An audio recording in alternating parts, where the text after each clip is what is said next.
on a déjà eu l'occasion de le faire plusieurs fois pour Mediarte et c'est toujours un plaisir. Vous venez peut-être d'entendre un petit bruit qui confirme ce que Julie a dit dans le chat, c'est-à-dire que ce webinaire est enregistré. Vous aurez donc l'occasion de le revoir et le revoir si vous avez envie plus tard. En termes de programme, ce qu'on va faire ensemble durant le temps court mais efficace qui nous est imparti, c'est de voir ensemble comment est-ce que vous pouvez construire un compte Instagram et une page Facebook efficace qui soit au top pour accueillir des personnes dessus. Comment est-ce que vous pouvez les alimenter avec du contenu qui va fonctionner. Comment est-ce que vous allez pouvoir construire une visibilité qui colle à ce que vous êtes, à ce que vous créez, pour justement que les personnes qui débarquent sur votre compte Instagram ou sur votre page Facebook voient des choses qui vous ressemblent et qui conviennent à vos valeurs et à ce que vous avez envie de mettre en avant. Et on verra ensuite quelques bonnes pratiques sur cette plateforme. Voilà pour le petit programme. Alors, vous êtes quand même assez nombreux, donc je ne vais pas avoir l'occasion de vous demander à chacun de prendre le micro et de vous présenter. Mais donc, ce que je vais vous demander de faire pendant que j'explique les détails pratiques, etc., c'est d'utiliser le chat justement pour éventuellement venir nous raconter à tous qui vous êtes, quelles sont vos attentes. Ça, c'est plutôt pour moi si vous avez des questions précises ou des choses spécifiques pour lesquelles vous vous êtes connecté cet après-midi. Si vous avez des affinités particulières avec Facebook ou Instagram. Bref, une petite chose dans le chat, histoire que ce soit convivial pour tout le monde, c'est bienvenu. Pendant ce temps-là, je vous raconte des choses pratiques. Donc, vous dire que ce workshop, bam, bam, bam, et donc vous sera envoyé, ça je vous l'ai dit, le PowerPoint, sans souci. Pour les micros, je pense qu'ils sont coupés par défaut. L'idée étant d'éviter la cacophonie. Vous verrez qu'il y a des moments dans la présentation que j'ai prévus pour les questions. Donc, traditionnellement, on fait une session de questions-réponses en fin de workshop, de webinaire. Mais je vais aussi vous laisser interagir. Vraiment, pour ça, je vous demande d'utiliser le chat à fond. N'hésitez pas à venir noter vos questions techniques, stratégiques dans le chat pendant que je parle. C'est mon travail de checker ce chat et de voir s'il y a des choses que je peux intégrer ou que je garde, pour la fin du webinaire. Donc, sentez-vous vraiment libre de l'utiliser à fond. Et voilà, comme on serait en présentiel, vous pourriez lever la main, faites la même chose dans le chat. C'est vraiment comme ça que ça va être plus interactif et plus convivial pour tout le monde. Donc, même si vous êtes en train de faire plein d'autres choses en même temps, utilisez cet endroit-là. Et merci Léna d'inaugurer la présentation suivie par Kevin. Donc ça, c'est super. Je vais me lancer tout de suite parce qu'on a un temps limité et je garde un œil sur cet espace de discussion. Donc vraiment, il est à vous. Et je vois déjà un super commentaire sur Facebook de la part de Kevin qui dit « J'utilise pas Facebook car c'est plus une plateforme familiale. » En effet, on va aussi en parler. Léna qui est là pour améliorer le développement la visibilité d'une agence de développement web sur Instagram. Super. Et Maryse qui veut se mettre à jour. Très bien. Et je vois que j'ai plus de gens sur Instagram, évidemment. Évidemment. Alors, une question de Marina. Est-ce que ce webinaire est pour les débutants ou pour les professionnels aussi? Alors, l'idée, Marina, c'est vraiment de pouvoir fournir des informations qui vont, je pense, intéresser un maximum de gens. On est parti du principe avec Julie qu'on s'adressait à des personnes qui avaient déjà une utilisation des réseaux sociaux, hein, et donc qui avait, je ne veux pas dire un niveau professionnel, mais en tout cas une utilisation professionnelle pour justement mettre en valeur leur activité. Donc, je pense et j'espère que tu pourras y trouver ton compte. Après, s'il y a des éléments que tu veux approfondir, encore une fois, utilise l'espace de discussion. Alors, la bonne nouvelle de ce début de webinaire, c'est qu'on est en mars, là, mi-mars, c'est que tout récemment, les chiffres d'utilisation des réseaux sociaux en Belgique sont sortis et sont disponibles, vous voyez, à l'adresse que j'ai mis en bas de page. C'est super chouette de pouvoir aller jeter un œil si vous avez l'occasion sur cette étude parce que on va avoir tendance, et c'est pour ça qu'on parle de Facebook et d'Instagram aujourd'hui, on va avoir tendance à utiliser certains réseaux sociaux de manière automatique dans la communication de son projet, ou des projets des personnes avec lesquelles on bosse.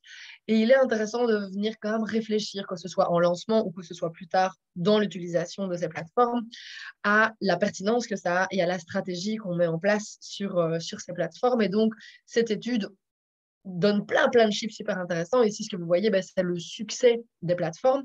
Alors, comme disait Kevin très justement dans le chat, Facebook est un réseau social très familial, un réseau social très amical, mais en fait, c'est le réseau social qui reste le numéro un en termes d'utilisation en Belgique et d'ailleurs dans le monde.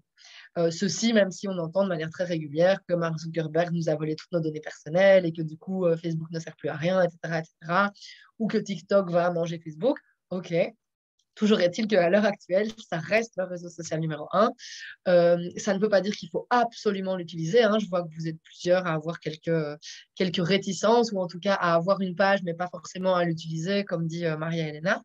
Euh, Cela dit, voilà, on reste quand même, pour la grande majorité d'entre nous, des utilisateurs, actifs ou passifs, comment dire, enthousiastes ou peu enthousiastes de Facebook, mais pour la plupart d'entre nous, on y est et on y reste parce qu'on a peur de louper des événements, on a envie de rester en contact avec justement ce cercle familial et amical. Donc ça, c'est le numéro un. Évidemment, vous savez bien que Mark Zuckerberg a racheté des tas de réseaux sociaux qui sont les suivants dans le classement, hein. Messenger, WhatsApp, Instagram, tout ça, c'est le groupe Meta. Instagram est bien sûr très utilisé, fonctionne très bien, continue à très bien fonctionner et à élargir son public.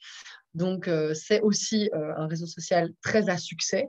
Alors, évidemment, on parle de ces deux réseaux sociaux aujourd'hui parce que c'est les plus utilisés, ce qui veut évidemment dire que c'est aussi les plus fréquentés et donc que c'est parfois sur ces plateformes qu'il est le plus difficile de se faire une visibilité. Parce que si vous allez plutôt sur des réseaux sociaux qui sont un tout petit peu plus de niche, vous allez forcément avoir un peu plus d'espace. La difficulté, et c'est probablement, et n'hésitez pas à faire part de vos expériences dans le chat, ce que vous rencontrez au quotidien, la difficulté, c'est que sur ces plateformes, donc, vu qu'il y a énormément de monde et énormément de contenus qui sont postés, vous, en tant qu'utilisateur professionnel de ces plateformes, il y a souvent un problème, c'est le problème de la visibilité. Et j'ai souvent en formation des gens, des porteurs de projets, des acteurs du monde de la culture et des tas de gens qui sont actifs tous les jours sur ces plateformes.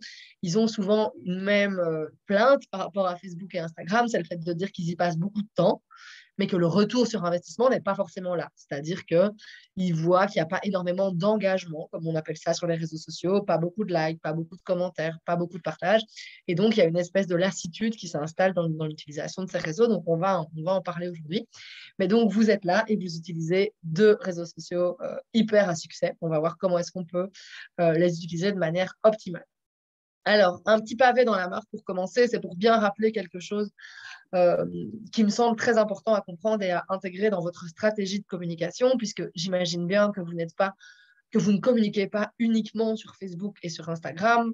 Certains parmi vous ont probablement un site internet, une newsletter et d'autres outils de communication, des flyers, des cartes de visite, que sais-je. Instagram et Facebook et les réseaux sociaux, de manière générale, pour moi, n'entrent pas réellement dans ce qu'on peut appeler des canaux de communication, dans le sens où la communication, qu'est-ce que c'est? C'est envoyer un message d'un point A à un point B. Et ce message, il arrive en passant par un médium.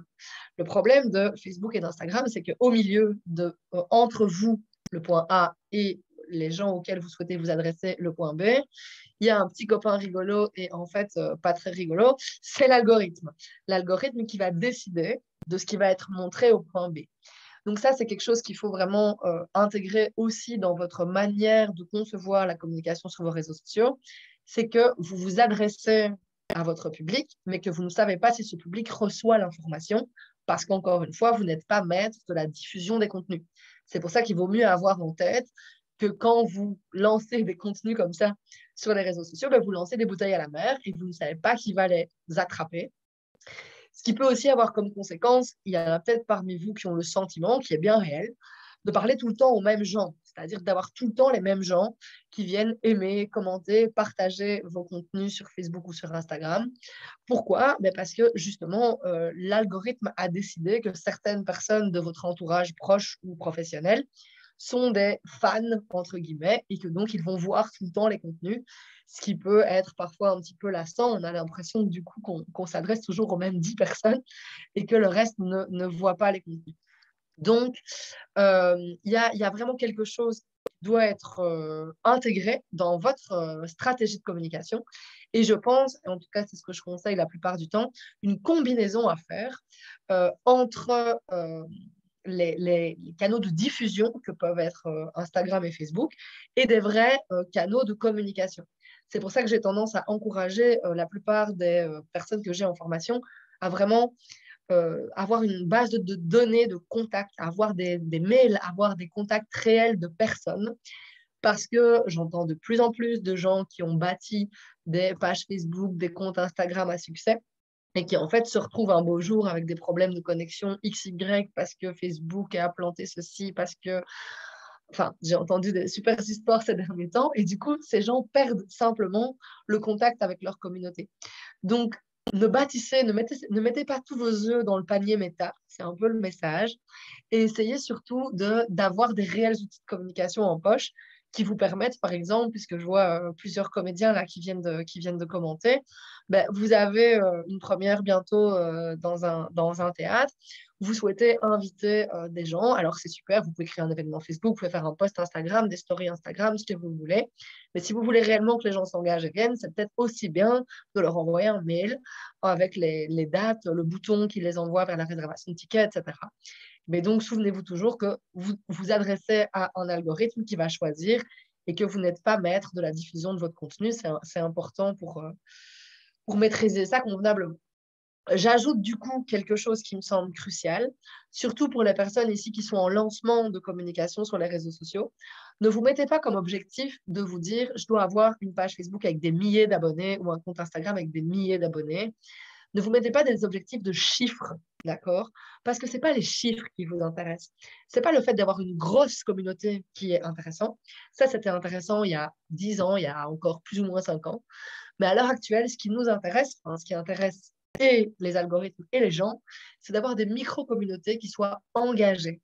C'est-à-dire qu'on préfère que vous ayez 200 personnes qui vous suivent sur votre compte Instagram ou votre page Facebook, mais que ces personnes soient réellement actives dans votre communication, c'est-à-dire qu'elles viennent réagir, plutôt que ce que je vais appeler une communauté zombie. Qu'est-ce que c'est une communauté zombie? Ben, c'est quand on a 5000 likes sur une page Facebook et qu'on poste quelque chose et qu'on a 2 likes sur une publication. C'est pas que les gens n'aiment pas ce que vous postez, c'est simplement que les gens ne voient plus ce que vous postez. Parmi les 5000 personnes, il y a une toute petite partie qui va recevoir l'information. Le reste ne voit plus du tout ce que vous postez. Et ça, c'est vraiment hyper important de vous dire, n'ayez pas pour objectif que votre oncle, votre cousine qui vit à l'étranger ou que sais-je, vienne liker votre compte Instagram ou votre page Facebook juste pour grossir. Ayez comme objectif que les gens réellement intéressés par qui vous êtes et ce que vous faites viennent liker votre page Facebook ou votre compte Instagram. C'est cet engagement, c'est ce premier cercle qu'il faut construire. Une fois que ça fonctionne, vous pouvez aller plus loin, vous pouvez aller toucher plus de gens. Mais si vous bâtissez une communauté sur quelque chose de très large et d'en fait pas très engagé, à l'heure actuelle, ce n'est pas une super solution. Alors, j'ai Didier, je pense, dans le chat qui met un mot, oui c'est ça, qui met un mot sur LinkedIn. Alors LinkedIn, on va pas l'aborder aujourd'hui, mais c'est intéressant parce que c'est pas, on ne parle pas souvent de LinkedIn, surtout dans le domaine artistique puisque tu es comédien et apprenti scénariste. Pourtant, moi, c'est un réseau social que j'ai tendance à bien apprécier en ce moment, surtout par rapport à la qualité des contenus, puisque je vois que vous êtes plusieurs à reprocher, entre guillemets, à Facebook son côté un peu familial, pardon, son côté un peu justement trop proche de notre cercle amical et familial et donc peu professionnel. Et donc, ça peut être une piste intéressante de se pencher sur le cas LinkedIn. S'il y a des gens ici qui se disent, mais enfin, LinkedIn, c'est simplement une plateforme de stockage de CV, je vous engage réellement à aller voir à quoi ça ressemble maintenant. En fait, ça ressemble pile poil à Facebook au niveau visuel. C'est devenu un vrai réseau social, hein, LinkedIn. Donc, ça peut être en effet intéressant de s'y intéresser. Merci pour cette piste-là.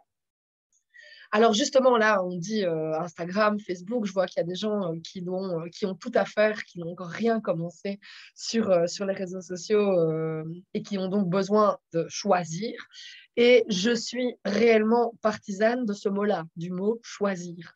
Parce que si vous vous demandez quoi, comme c'est le cas de Carré, si vous devez tout commencer là, vous avez intérêt à choisir vos batailles en fonction de déjà ce que vous avez le temps d'alimenter et surtout en fonction de ce qui va toucher votre public cible. Parce que chaque réseau social, et c'est vraiment super important à comprendre, a ses règles de fonctionnement. D'accord. On a ici, comme vous le voyez, déjà des différences entre Instagram et Facebook, mais ces différences, elles sont encore plus marquées entre Instagram et Twitter ou entre Pinterest et Facebook. Chaque plateforme a ses propres règles de fonctionnement.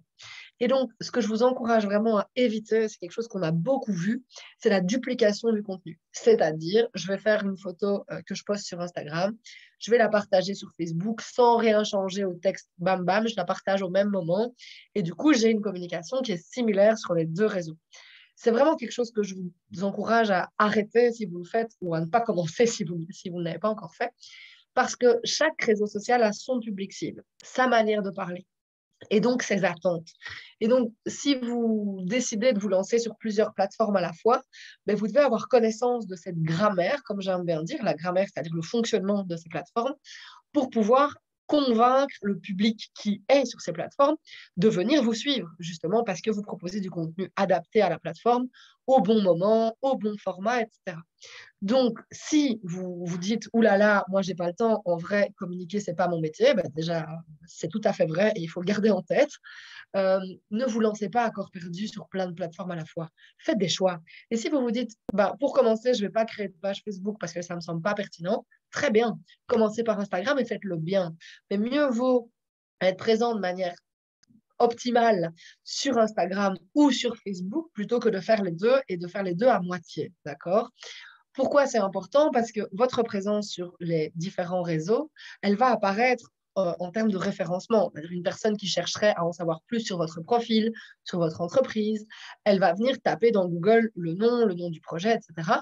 Et elle va retrouver dans les premiers résultats, si vous avez un site Internet bien référencé, il sera là. Mais si vous avez une présence sur les réseaux sociaux, ce sera aussi présent. Et ça, c'est vraiment super important à comprendre, c'est que mieux vaut ne pas avoir de compte Instagram que d'avoir un compte Instagram auquel j'accède via une recherche Google et en fait, je tombe dessus et il est vide ou il n'a jamais été complété ou que sais-je, d'accord? Donc, faites des choix. Karim, si tu es en train de réfléchir parce que tu ne sais pas trop, fais un choix en fonction de ce que toi, tu sens bien par rapport à ton projet en termes de valeur, en fonction de ce que ton public cible consulte davantage comme réseau. On a tendance quand même à dire que Instagram a un public un peu plus jeune que le public de Facebook, tout comme TikTok a un public encore plus jeune que le public d'Instagram, etc. Donc, allez vraiment fouiller cette cohérence, allez chercher si vous avez utilisé les bons canaux et puis développer une stratégie propre sur chaque réseau plutôt que de faire de la simple duplication de contenu. Voilà pour les petites choses que j'avais à vous dire en introduction pour être sûr qu'on parle tous le même langage. On va maintenant regarder à quoi ressemble un compte Instagram et une page Facebook efficace. Donc, l'idée, c'est que si vous avez une page Facebook ou un compte Instagram, vous puissiez, pendant que je parle, vérifier si vous avez fait tout ce que je vais citer. Ce sont deux petites checklists qui vont vous permettre de voir qu'il y a en fait plein de petites choses à compléter pour justement avoir quelque chose de propre, de nickel. Alors, je vais introduire aussi une notion que je trouve intéressante, particulièrement pour les personnes qui sont pas très actives. Hein. J'ai vu, je ne sais plus, une personne qui, voilà, je pense que c'était Maria Elena, c'est ça, qui a une page Facebook et qui l'utilise très peu. Donc, je vais introduire une notion par rapport à ça. Alors, vous pouvez bien sûr, oui, mettre les liens vers vos pages, vers vos pages Facebook, compte Instagram dans le chat. Ce serait super que vous puissiez, par exemple, aller voir les uns les autres s'il y a des gens parmi les participants qui peuvent vous intéresser parce qu'ils sont dans le même secteur et qui sont des chouettes comptes. Donc, si vous voulez partager ça, vous êtes plus que bienvenus. Alors, vous avez une page Facebook. Super. Alors, je vais ouvrir en parallèle, j'ai pris celle de Mediarte justement pour que ce soit plus clair. Vous avez une page Facebook, je vous encourage à vérifier que vous pouvez cocher toutes les cases que vous voyez ici à l'écran. Les deux premières ont trait au logo et à la photo de couverture. Donc, le logo et la photo de couverture sont ce que vous voyez évidemment au-dessus, là, vous avez l'habitude. Cette photo de couverture, elle est vraiment censée, ou en tout cas, elle peut bouger de manière régulière. Bouger, ça veut dire qu'elle peut mettre en avant des projets ponctuelle. On peut venir choisir de la modifier parce qu'on a un événement qui se prépare, hein, je pense aux comédiens là qui sont parmi nous. Eh bien, pourquoi pas, sur votre page Facebook, modifier la couverture chaque fois que vous avez un nouveau spectacle à poser et donc que ce soit la première chose qu'on voit. Parce que ben, c'est un peu comme sur un site internet, quand on arrive sur votre page Facebook, la photo de couverture, c'est vraiment la première chose sur laquelle on va s'arrêter au niveau visuel et au niveau de l'information.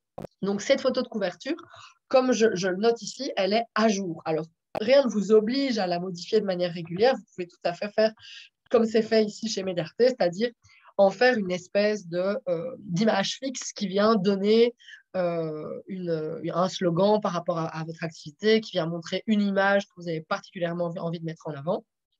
Vous faites un choix, mais vous savez que cette photo, en tout cas, elle peut bouger.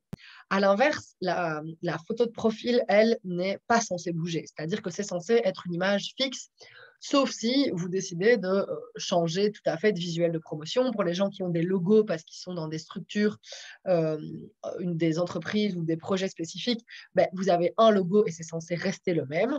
Par contre, si c'est une photo, je pense notamment aux comédiens, ben, il faut que ce soit une photo plutôt fixe. Pourquoi c'est important? Parce que cette photo, elle va apparaître en tout petit dans la recherche Facebook. Et donc, il faut que les gens puissent vous reconnaître au premier coup d'œil. Mediarte, vous connaissez le logo, vous savez que si vous voyez ce petit logo dans la recherche Facebook, vous êtes sur la bonne page. Donc, ne changez pas de photo de profil tous les 4 lundis comme on peut le faire sur son profil Facebook. Faites-le vraiment uniquement si c'est indispensable.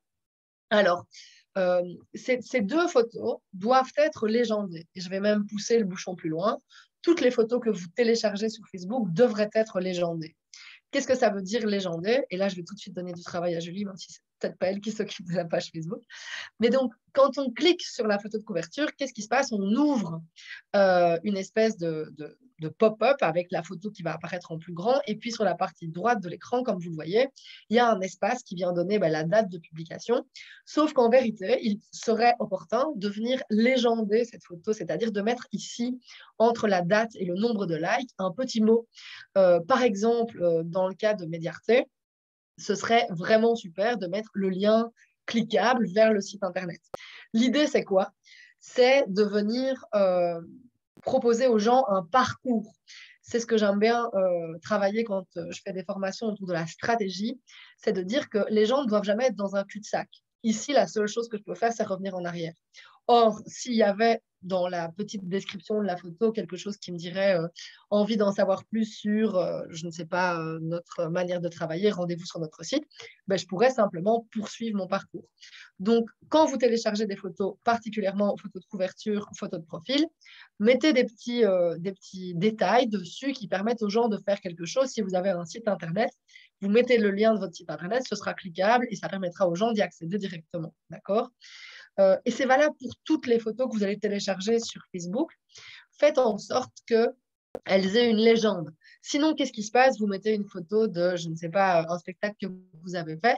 Et puis, moi, je la partage parce que je la trouve chouette. Mais s'il n'y a pas de légende, ben, en fait, on ne sait pas à quel spectacle je fais référence, quand est-ce que ça a été joué, dans quel théâtre, etc. Donc, même si c'est un peu fastidieux, faites en sorte que chaque fois que vous téléchargez des photos sur votre page Facebook, il y ait une petite description. D'accord? Ça, c'est pour la partie visuelle. J'en profite pour dire que je vois aussi des gens qui utilisent non pas le chat, mais les questions-réponses, qui est très bienvenu aussi. J'ai bien vu la question par rapport à Instagram. J'y réponds tout de suite quand on parle d'Instagram. Alors, le troisième petit check, le troisième et le quatrième, on va s'y intéresser. Donc, c'est d'avoir sur votre page Facebook une partie à propos qui soit complétée. Alors, je vais aller voir la dernière page Facebook qui a été partagée dans le chat par Rosalie, qui est une page Facebook de musique, apparemment. On va voir si l'à propos est complété. Ben voilà, ici, c'est très simple. Où tu as mis, Rosalie, un mandat court et efficace qui dit que tu fais de la création musicale et visuelle. Voilà, on a quelque chose de droit au but. Ici, pour Mediarte, ben, c'est évidemment un petit peu plus long puisqu'on a toute une explication sur qui est Mediarte, en fait, qu'est-ce que c'est. L'idée, c'est vraiment que les gens qui arrivent sur votre page Facebook puissent comprendre mais qui vous êtes, un peu comme vous allez avoir dans votre bio Instagram. Donc ça, c'est important que ça soit complété. Une quatrième chose, la quatrième ligne de ma checklist concerne le bouton d'appel à l'action. Le bouton d'appel à l'action, c'est ce que vous voyez ici en dessous de la photo de couverture. Vous voyez qu'il y a un bouton bleu qui dit, dans le cadre de Rosalie, envoyer un message. C'est la même chose dans le cas de Maria Elena. Et c'est un peu différent chez Mediarte, puisque chez Mediarte, on vous propose de s'inscrire. Alors, c'est important que vous choisissiez le bouton qui vous convient. C'est-à-dire qu'en tant que propriétaire de page Facebook, vous pouvez choisir dans une liste de plein de suggestions le bouton qui vous convient. Par défaut, et c'est ce que vous avez sur votre page Rosalie et Maria Elena, par défaut, vous avez le bouton envoyer un message, c'est-à-dire contacter via Messenger. Je ne sais pas si c'est ce que vous avez envie que les gens fassent, d'accord? Si c'est ce que vous avez envie que les gens fassent, très bien. Si vous avez un site internet, si vous avez un espace vers lequel vous avez envie d'emmener les gens, changez votre bouton. Mettez un bouton en savoir plus, par exemple, qui renvoie vers le site internet. Mettez un bouton s'inscrire si vous avez une base de données à laquelle les gens peuvent s'inscrire pour recevoir une newsletter. Mais en tout cas, choisissez le bouton qui vous convient. J'en profite, Rosalie, puisque j'ai ta page sous les yeux, pour tout de suite montrer ce que tu as fait par rapport à ta photo de couverture. Donc, ta photo de couverture, c'est, j'imagine, un logo ou en tout cas un visuel qui correspond à ton univers. Et puis, une liste de tous les réseaux que tu utilises. Quand je clique dessus, ce serait vraiment super que je puisse avoir ces liens cliquables. Parce que comme tu le vois, je ne peux pas cliquer sur les liens qui sont présents dans l'image, c'est logique. Mais donc, ce serait super que tu puisses les mettre de manière cliquable dans la légende de la photo. Sinon, ce que tu espères que je fasse et que je ne ferai probablement pas, c'est que je retienne, par exemple, l'URL de ton compte TikTok ou l'URL de ton compte YouTube. Ça ne marche pas en termes de stratégie, quoi. Donc, garde ce visuel, c'est très chouette pour montrer que tu es présente sur les réseaux. Peut-être que ça ne vaut pas la peine de mettre les URL, mais ils ne sont pas cliquables. Regarde. Parce que c'est une image fixe, en fait. Donc, si tu veux qu'il soit cliquable en termes de légende, il faut que ça apparaisse ici entre la date et le petit like. On pourra voir en fin de session si c'est cliquable chez toi. On pourra parler au micro si ça t'intéresse. Alors, donc ça, c'était pour le bouton d'appel à l'action et la partie à propos, qui sont deux éléments que vous devez compléter. Alors, qu'est-ce qui nous reste dans notre petite checklist d'une page Facebook efficace? Deux choses. La première, c'est d'avoir des réponses automatiques. Si j'envoie ici un message à Maria Elena en demandant, par exemple, bonjour, j'ai un resto à tel endroit, j'aimerais que vous fassiez des photos, comment est-ce que je peux vous contacter? Ce qui serait super, je ne sais pas si c'est le cas chez toi, Maria Elena, c'est qu'il y ait une réponse automatique. Pourquoi c'est important? Parce que ça permet aux personnes qui envoient un message de savoir que leur message est pris en charge. Et donc, vous mettez un petit message en disant merci pour votre message, il est bien reçu, on n'est pas toujours derrière notre écran Facebook. Si c'est urgent, voici notre mail, voici notre numéro de téléphone, par exemple. L'idée, c'est vraiment de prendre les gens par la main et de leur dire, de les rassurer, de savoir que le message est bien reçu. Ça, c'est assez facile, hein. Ça se passe dans la partie des paramètres de votre boîte de réception Facebook. Très bien. Dernière chose que vous devez faire, et là, on est sur quelque chose d'un chouïa plus technique, mais pourtant assez intéressant, c'est de venir aimer des pages de votre réseau. Qu'est-ce que ça veut dire? Ça veut dire que vous êtes comédien, vous êtes photographe culinaire, vous êtes actif dans le secteur de la musique. Vous avez du coup plein de pages potentiellement que vous pouvez venir aimer en tant que page Facebook. Je sais que c'est un vocabulaire qui est un peu bizarre, mais pourtant assez important à maîtriser. Qu'est-ce que ça veut dire? Ça veut dire que si je viens ici appuyer sur le petit bouton j'aime de la page de Maria Elena, on a là le bouton qui va se mettre en grisé, sauf que qu'est-ce qui se passe? Ça veut dire que Maria Elena, elle a reçu comme information que Solange est venue aimer sa page Facebook. Ce qui est chouette, mais pas super. En tout cas, c'est pas ce que j'aurais eu envie de faire. Parce que ce qui m'intéresse, c'est pas d'aimer la page de Maria Elena avec ma casquette personnelle pour avoir de ces news dans mon fil personnel. Ce qui m'intéresserait, c'est de venir aimer la page de Maria Elena avec ma casquette professionnelle, c'est-à-dire avec ma casquette les branchés. Parce que, par exemple, je me dis qu'on collabore souvent avec justement des restaurateurs, etc. Et du coup, on pourrait venir recommander Maria Elena. Et donc, pour ça, vous avez peut-être vu, ou en tout cas, si vous n'avez pas vu, ouvrez vos yeux parce que c'est vraiment, vraiment pas simple. Vous avez sur la page des gens que vous pourriez aimer professionnellement, trois petits boutons ici à côté de la petite loupe.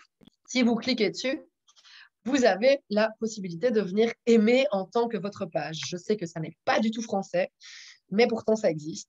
Et donc, aimer en tant que votre page, ça veut dire que si je clique là-dessus et que je sélectionne la page avec laquelle je veux aimer Maria Elena, puisque j'en gère plusieurs, ce qui n'est peut-être pas votre cas, mais vous avez du coup un lien qui est fait de manière professionnelle. Donc ça, c'est quelque chose que je vous encourage vraiment à faire, simplement pour faire connaître votre page. Allez chercher les théâtres dans lesquels vous avez joué, les gens avec lesquels vous avez collaboré, allez voir s'ils ont des pages et aimez-les non pas personnellement, mais professionnellement. Ça vous créera un réseau, ce qui est positif pour votre visibilité. D'accord? Donc ça, c'est les choses que je vous conseille de faire pour que votre page Facebook soit considérée comme optimale. D'accord? Optimale, ça veut dire qu'elle est propre. Ça ne veut évidemment pas dire qu'elle est alimentée. D'accord? Alors, par rapport à ça, on va voir juste après qu'il y a des possibilités, pardon, de venir avoir une stratégie de page Facebook vitrine, puisque je vois qu'il y a plusieurs questions dans les questions-réponses, mais aussi dans le chat par rapport justement au fait d'avoir des pages un peu en sommeil. Donc ça, on va en parler. Donc, vous pouvez faire ce petit check pour voir si tout fonctionne chez vous. J'ai bien vu aussi la question par rapport à la stratégie dans la section questions-réponses. Je m'y attarderai, à mon avis, en fin de session parce qu'elle est intéressante, mais conséquente. Merci aussi. C'est Maryse qui partage Joséphine Ose Communication, que je connais bien dans le chat, et ravie de revoir cette page Facebook. Alors, on va faire la même chose, le même exercice avec le compte Instagram, puisque vous êtes, je pense, plus nombreux à utiliser Instagram dans votre communication. Je vous encourage donc à aller voir sur votre propre compte Instagram si vous cochez toutes les cases d'un compte Instagram efficace. Qu'est-ce que c'est toutes les cases d'un compte Instagram efficace? Je vais un petit peu zoomer pour que ce soit plus clair. Voilà. Alors, ce qui est important au niveau visuel, c'est d'avoir évidemment le même logo que le logo qui est présent sur Facebook pour une question d'homogénéité. C'est-à-dire que les gens qui veulent vous suivre sur les deux réseaux puissent avoir quelque chose de visuellement homogène et vous reconnaître. Donc, vous avez le même visuel partout sur votre carte de visite, etc. Ça, normalement, c'est facile. Ici, il n'y a pas de description à mettre. Hein. Quand on clique sur le logo, on ne voit pas le logo en plus grand. Il n'y a pas de description, donc ce n'est pas nécessaire. Deuxième élément, une bio claire et accrocheuse. La bio, c'est donc ce que vous avez ici. D'accord? Vous avez au-dessus le nom du compte ainsi que la catégorie, qui est la catégorie que vous avez également présente sur Facebook. Mais ici, ce petit texte que je surligne, c'est un texte qui est libre, c'est-à-dire que vous avez le droit d'y mettre absolument ce que vous voulez. Cette petite description est très importante, d'accord? Parce qu'elle va venir montrer qui vous êtes. Ici, par exemple, on a la page, le compte Instagram de Francesco. Et ici, qu'est-ce qu'on a? On a une petite description en anglais qui est, si je ne me trompe pas, Francesco, quelque chose d'un petit peu plus, plutôt une profession de foi, où tu vas vraiment nous dire que c'est une passion, c'est même pas ta passion, c'est ta raison de vivre, ce qui est encore plus grand. Donc là, on a vraiment plutôt un postulat. Et chez notre amie Maria Elena, photographe culinaire, voilà, ici, on est sur quelque chose d'un petit peu moins lyrique, entre guillemets, mais d'un petit peu plus descriptif, c'est-à-dire tu vas nous dire exactement ce que tu fais avec un petit listing. Donc ça, c'est à vous de voir comment vous avez envie de considérer votre bio. L'idée, c'est que les gens puissent tout de suite savoir qui vous êtes, ce que vous faites, et avoir éventuellement envie de vous contacter. Et ici, je vois que c'est le cas chez Maria Elena. Il y a directement un petit mot qui dit « Contactez-moi par email » ou via le lien en bio qui est situé juste en dessous. Donc ça, c'est aussi une bonne manière de faire. Vous allez peut-être voir, de plus en plus voir, c'est d'ailleurs un peu le cas ici chez Chloé, quelque chose de plus structuré au niveau visuel, avec des gens, ici Chloé, elle a utilisé un emoji enveloppe pour mettre son adresse mail, mais il y a parfois des gens qui vont mettre plusieurs emojis avec carrément une structure qui est très visuelle. Ça, c'est à vous de voir si vous avez envie de commencer à venir faire quelque chose en utilisant plus d'emojis ou pas. Mais l'idée, c'est que ce soit vraiment le plus clair possible. Vous avez en dessous de cette petite bio l'accès à un lien. D'accord? Alors, c'est marrant parce que vous avez tous des stratégies complètement différentes par rapport aux liens. Chez Chloé, Maria Elena et Francesco, vous avez mis un lien vers un espace qui vous appartient. Ici, on a Behance. Là, on a directement, j'imagine, ton site internet, Maria Elena. Chez Francesco, on a la chaîne YouTube. Donc, vous avez choisi d'emmener les gens vers un endroit, d'accord? Puisque vous le savez, si vous utilisez Instagram, vous savez bien que vous pouvez mettre des liens qu'à un seul endroit, cet endroit-là. Si vous voulez être plus large dans les partages d'informations que vous allez faire, vous pouvez opter pour la stratégie ici de Mediarte qui utilise non pas un seul lien, c'est-à-dire je vais d'Instagram vers un endroit, mais qui utilise une espèce de plateforme intermédiaire qui est ici Linktree, il en existe plusieurs. Linktree, comme son nom l'indique en bon anglais, n'est-ce pas? C'est donc un arbre de liens, l'arbre de liens permettant de mettre non pas un seul lien, mais plusieurs liens. Ici, par exemple, on voit qu'il y a le lien vers le site, qui est, j'imagine, pérenne, mais aussi des liens vers des articles et des liens vers des événements. Donc ça, à vous de voir. Si de manière pérenne ou fixe, vous n'auriez pas besoin de venir faire plutôt un arbre de liens, ce qui est tout à fait gratuit. Je pense par exemple, Francesco ou les autres comédiens, si vous avez des spectacles, mais pourquoi pas utiliser cet espace-là pour venir lister non seulement là, la chaîne YouTube, mais aussi le bouton qui emmènerait les gens vers la billetterie du prochain spectacle et ce genre de choses. Et du coup, vous faites évidemment appel à ce fameux petit mot qui dit, comme l'a utilisé Maria Elena, lien dans la bio. Et donc, ça vous permet, par exemple, de poster quelque chose sur votre grille Instagram et de faire en sorte que les gens se réfèrent au lien qui est présent dans la bio, en sachant que depuis peu, et merci Instagram pour ça, il est aussi possible, et c'est le deuxième endroit où on peut le faire sur Instagram, de partager des liens dans les stories, des liens directs. Donc, si vous faites une story de répétition de votre spectacle ou que sais-je, vous pouvez directement insérer le lien cliquable vers la billetterie, par exemple, ce qui est plutôt positif aussi. Donc, ça, c'est pour cette histoire de lien. Évidemment qu'il est préférable d'avoir un compte business. Je pense que c'est Karim qui a un compte privé, mais parce que tu es encore au début, si j'ai bien compris, de ta présence sur les réseaux sociaux. Donc, évidemment que lorsque on commence à communiquer de manière professionnelle, il faut passer en compte business, de sorte que on a du coup une visibilité plus claire déjà sur les statistiques de fréquentation de notre compte. On sait qui vient, sur quoi il clique, etc.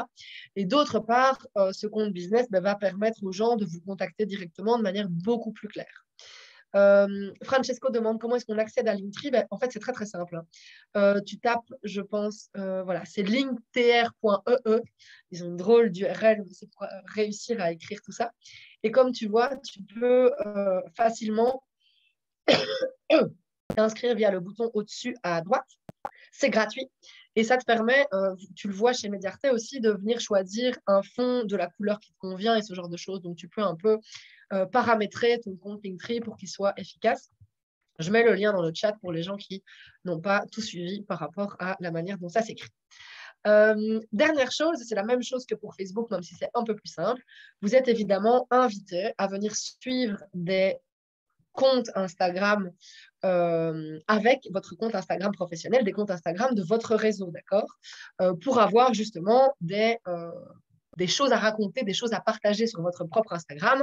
Vous suivez, par exemple, dans ton cas, Maria-Elena, tous les restos avec lesquels tu as bossé ou tous les gens qui sont dans la food avec lesquels tu as bossé, tu peux évidemment partager leurs publications ou leurs stories, etc., pour venir un petit peu nourrir ta propre stratégie de contenu. Donc là aussi, vous êtes invité à venir suivre d'autres personnes. J'aime toujours bien dire que vous ne pouvez pas attendre que les gens vous aiment sur les réseaux sociaux si vous n'aimez pas les gens. On en parlera en fin de webinaire avec la fameuse routine de réseautage. Donc voilà pour la partie Instagram optimale. On va bien sûr poursuivre et aller plus loin avec tout ça et je répondrai aux questions qui sont dans le chat et dans la partie questions-réponses. Juste une petite question qui était très simple par rapport à ça. Est-ce que ce serait pertinent d'ajouter le lien de notre page Instagram sur notre CV de comédien? Qui est une très chouette question. Alors peut-être que les autres comédiens présents peuvent aussi donner leur avis dans le chat. Moi, j'aurais tendance à dire que si ton compte Instagram est véritablement la vitrine de tes activités de comédien, ça a tout son sens parce que ce sera un petit peu comme un site web qui serait à jour. Après, j'imagine que ça dépend aussi d'à qui tu adresses ce CV, de voir si ce sont justement des gens qui sont plutôt connectés, plutôt branchés Instagram ou si tu es plutôt dans un autre univers. Mais en tout cas, si tu en fais une vitrine professionnelle, ça me semble tout à fait pertinent. Alors, je l'ai dit, chacun de ces réseaux a ses propres règles de fonctionnement. Sachez aussi, et ça peut être assez vertigineux, que chaque réseau a à l'intérieur de lui-même plusieurs micro-canaux.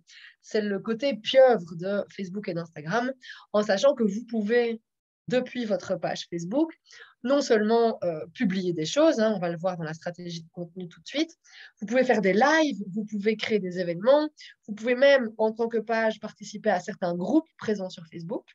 Donc, ce n'est pas seulement un seul canal de communication. De même, et c'est encore plus fort, je trouve, sur Instagram. Sur Instagram, vous avez ce qu'on appelle la grille, c'est-à-dire la vitrine dont on va parler tout à l'heure en branding.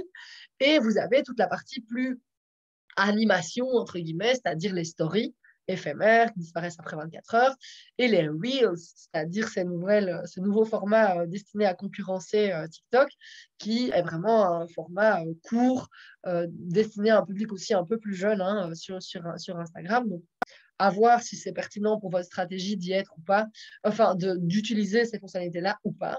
Il y a deux autres choses. Alors, Instagram vidéo, enfin IGTV, pardon, a été intégré maintenant à Instagram vidéo.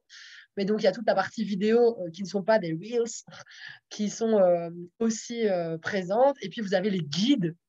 Alors là, les guides, on est sur quelque chose de vraiment tout à fait spécifique qui est probablement pas intéressant pour tous les gens qui sont plutôt dans la partie artistique, comédien, etc., qui peut l'être davantage pour certaines entreprises du secteur de la promotion. Et là, on est vraiment dans le côté, je vais rassembler des publications pour en faire comme un mini guide de fonctionnement avec une collection qui peut ressembler un petit peu à des collections Pinterest. Je ne vais pas m'avancer très très loin là-dedans, juste vous faire prendre conscience, et c'est encore une fois pour remettre de l'eau à mon moulin de ce que je disais préalablement, vous faire prendre conscience que chaque plateforme a énormément de possibilités et qu'il vaut mieux exploiter à fond une plateforme, c'est-à-dire voir ce qui vous intéresse, tester des choses, etc., plutôt que d'être de manière minimale et pas tout à fait optimale, justement, sur plein de réseaux sociaux à la fois. Donc, regardez un peu ce qui peut, encore une fois, vous intéresser. Karim qui me pose la question dans le chat, est-ce que je dois créer une page pro ou adapter ma page actuelle?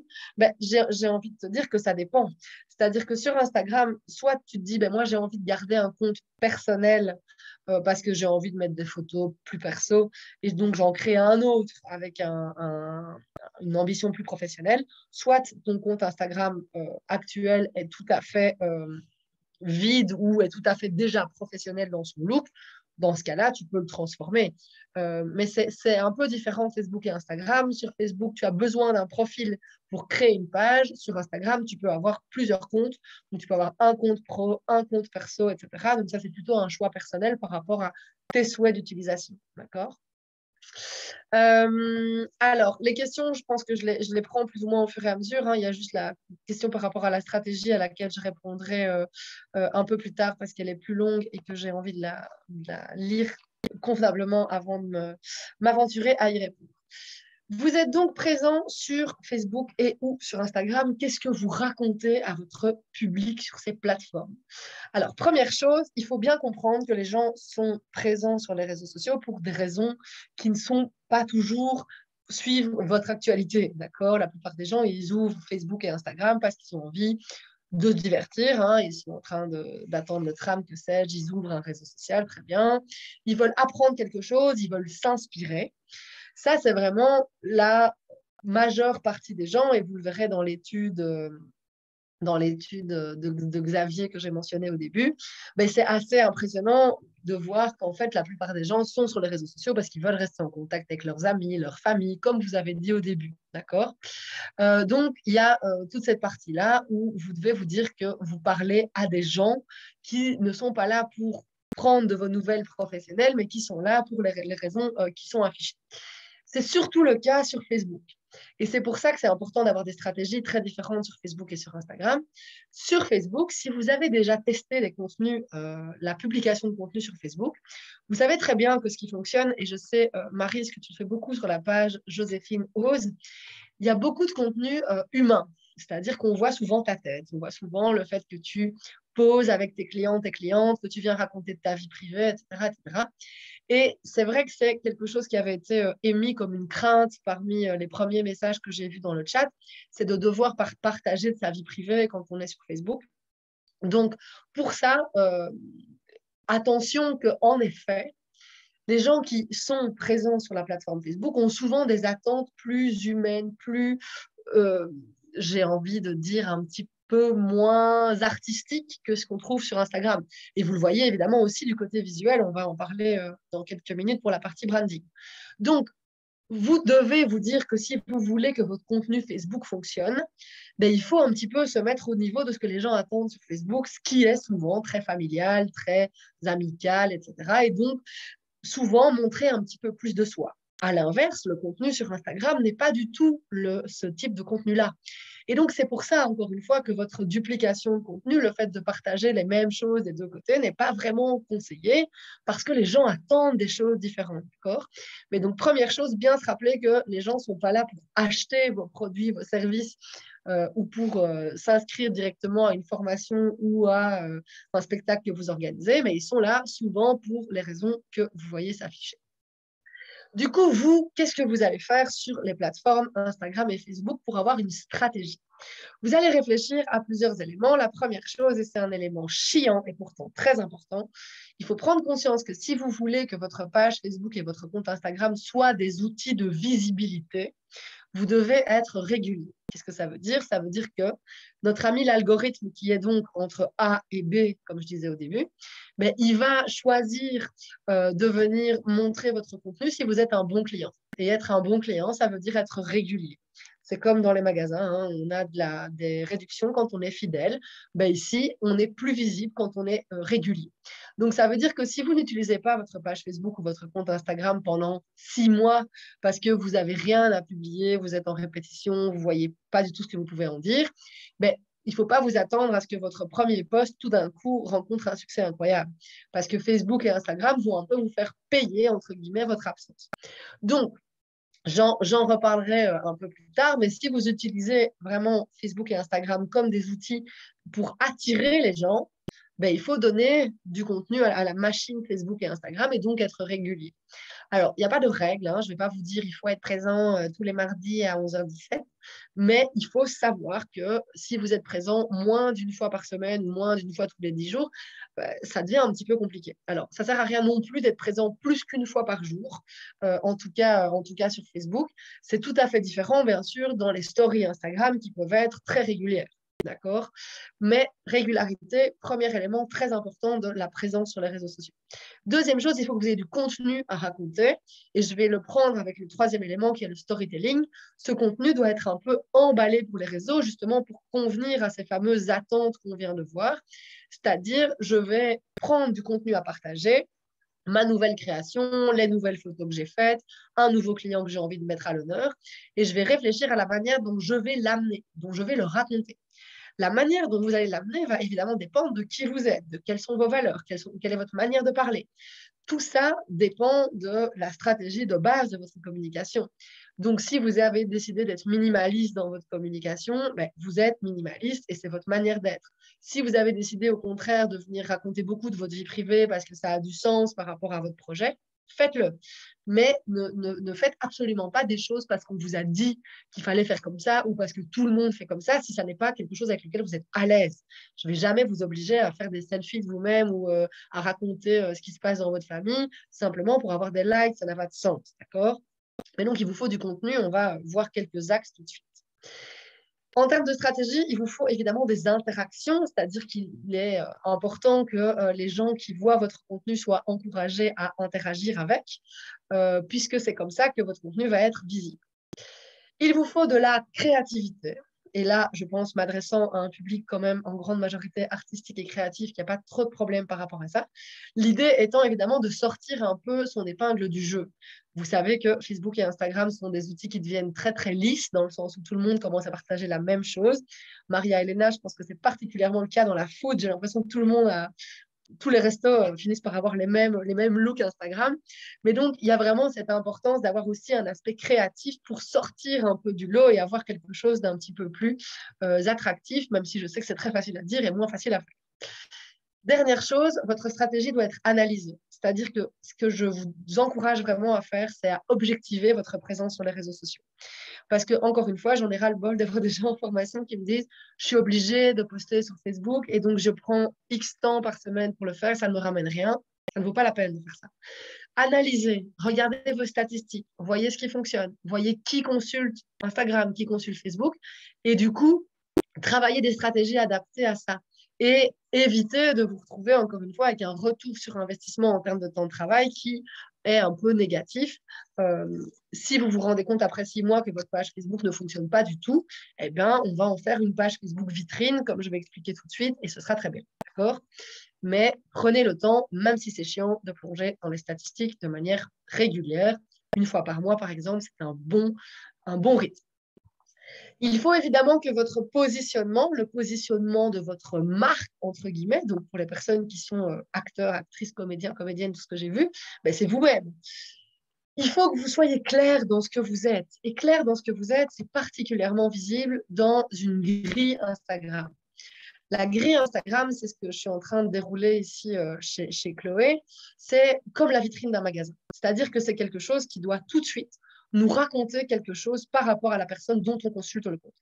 Et c'est important qu'il y ait une cohérence, qu'il y ait un positionnement qui, à mon avis, dans ton cas, Chloé, est bien présent. C'est-à-dire qu'on sent tout de suite une patte, quelque chose au niveau visuel. Surtout, tu as des couleurs qui sont assez cohérentes et tu as une manière aussi de distiller un peu de portrait de manière très ponctuelle qui est assez intéressante. On doit pouvoir sentir, et c'est tout à fait le cas aussi chez Maria Elena, qu'il y a une manière d'emballer les choses qui est homogène, d'accord? Ce positionnement, il doit être clair. Pourquoi? Pour que les gens qui vous suivent sachent pourquoi ils vous suivent. C'est-à-dire que si j'avais sur le compte de Maria Elena à la fois des photos, comme on le voit ici, assez artistiques, en même temps assez chaleureuses, mais bien travaillées au niveau des compositions, et des photos tout à fait différentes, hyper saturées en couleurs, etc., ben, je ne saurais plus trop qui se cache derrière ce compte. Donc il y a vraiment un vrai besoin d'avoir quelque chose de clairement identifié pour pouvoir toucher un public ciblé. Et c'est, comme vous avez déjà probablement entendu dans 1000 formations en marketing, plus vous allez cibler les gens auxquels vous vous adressez, mieux vous allez pouvoir leur donner du contenu adapté et plus les gens vont s'engager dans vos posts. C'est un cercle vertueux.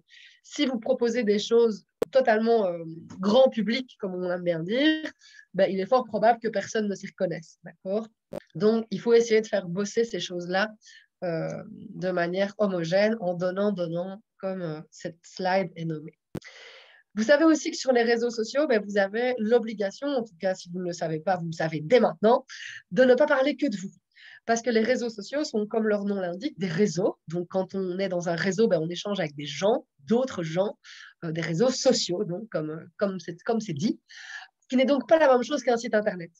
Et donc, vous devez avoir le réflexe sur les réseaux sociaux de vous engager dans la communication des autres. Et donc, de ne pas faire de l'autopromotion constante, mais aussi de parler de vos partenaires de jeu, de parler de la salle qui vous accueille, de parler d'un spectacle que vous avez aimé qui n'est pas du tout un spectacle dans lequel vous jouez, de parler de vos clients. C'est ce qu'on va appeler des messages de curation, de la curation de contenu, c'est de la sélection de contenu en fait. Vous allez partager des contenus que vous trouvez intéressants pour votre public cible parce que ça vous semble pertinent et pas des contenus toujours promotionnels en disant venez me voir là, achetez mes services à tel endroit, etc., etc. Proportion hyper importante à essayer de viser. Je suis bien consciente que c'est beaucoup, hein, 80% de messages qui sont non promotionnels, mais c'est pourtant très important. Dans ces 80%, entrent aussi en compte tous les messages qui sont des messages coulisses. C'est-à-dire, vous faites des photos de répétition, vous faites des photos de votre setup avant de prendre une photo, etc. Tout ça rentre dans des contenus dont vous êtes l'auteur qui sont non promotionnels. L'objectif de votre poste n'est pas d'amener les gens vers l'achat, mais bien de documenter les coulisses. C'est ce qu'on va retrouver dans les axes de contenu que je vais développer ici, c'est-à-dire toute la partie que vous voyez en dessous, les coulisses, les portraits, le réseautage, c'est-à-dire le partage de posts d'autres personnes de votre réseau. Tout ça, c'est dans les 80% de contenu non promotionnel. Les seuls contenus promotionnels que vous voyez s'afficher ici à l'écran, c'est ce que vous voyez en bas à gauche, qui s'appelle en joli English Marketing, les Call to Action, CTA. CTA, ça veut dire je vous mets le lien vers la billetterie pour mon spectacle, je vous mets le mail si vous voulez acheter mes services, etc. Dans les axes de contenu de vos réseaux sociaux, vous devez donc avoir beaucoup plus que juste de l'autopromotion en développant les axes qui sont pertinents pour vous. Certains d'entre vous, et c'est ce que je disais tout à l'heure avec Marie du projet Joséphine Ose, elle fait beaucoup de portraits de clients, par exemple. Elle raconte beaucoup de coulisses. Et c'est sa manière de communiquer. Il y en a peut-être parmi vous, et c'est ce que je voyais au début, qui n'ont pas du tout envie de communiquer comme ça. Et c'est très bien. Peut-être qu'il y a donc d'autres contenus que vous allez avoir envie de partager. Ça peut être, par exemple, des témoignages de spectateurs de votre spectacle, des témoignages de clients. Ça peut être des contenus que vous allez partager.